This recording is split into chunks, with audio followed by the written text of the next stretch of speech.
peanut butter, and peanut butter cookies. That's what we're making today. I had a mad craving for peanut butter cookies.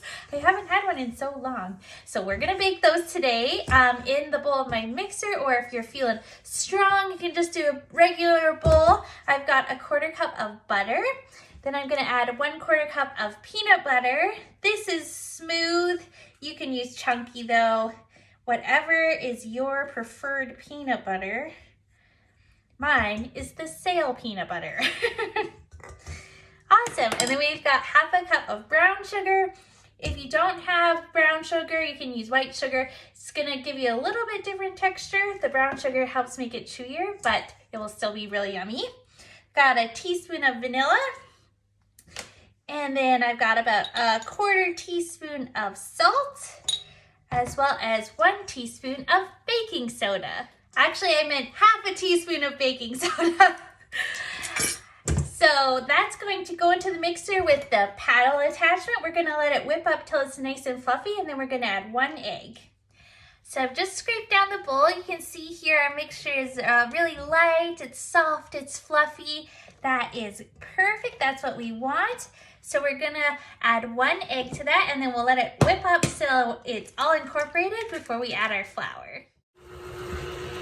So our egg has been all incorporated. You can see it's still nice and fluffy.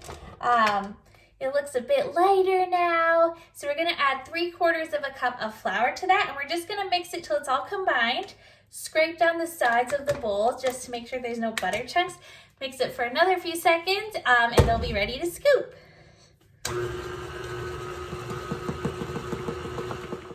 Our cookie dough is all ready there. So I've got a lined baking tray, and I'm gonna use an ice cream scoop to portion it out onto here. You can just also use a spoon too if you want. And then my oven is preheated to 350 degrees. So it'll be nice and hot once these are all scooped.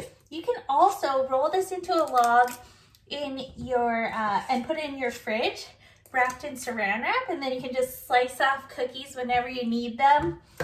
We'll be all ready to go.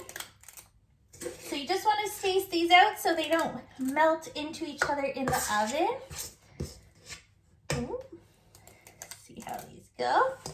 And then what I like to do on my peanut butter cookies is sprinkle just some regular granulated sugar on top. This gives it a nice little crispy topping once it goes into the oven. Awesome. So once these are ready, I'm going to pop them in the oven for about 10 minutes until they start turning golden. Then they're ready to eat. All right, these babies are ready to go in the oven. While your cookies are in the oven, you gotta indulge in the best part of making cookies, and that's licking the spatula. Our cookies baked for 11 minutes. If you like them chewier, you can bake them for less time. If you like them crispier, bake them a little longer. These cookies are crispy on the edge, chewy in the center. That's how I like my peanut butter cookies. You can see here, it's still nice and soft in the middle there. It's so perfectly golden on the bottom. Delicious. I'm excited to eat these. Well, thanks for joining me. I'll see you guys tomorrow. Have an amazing day.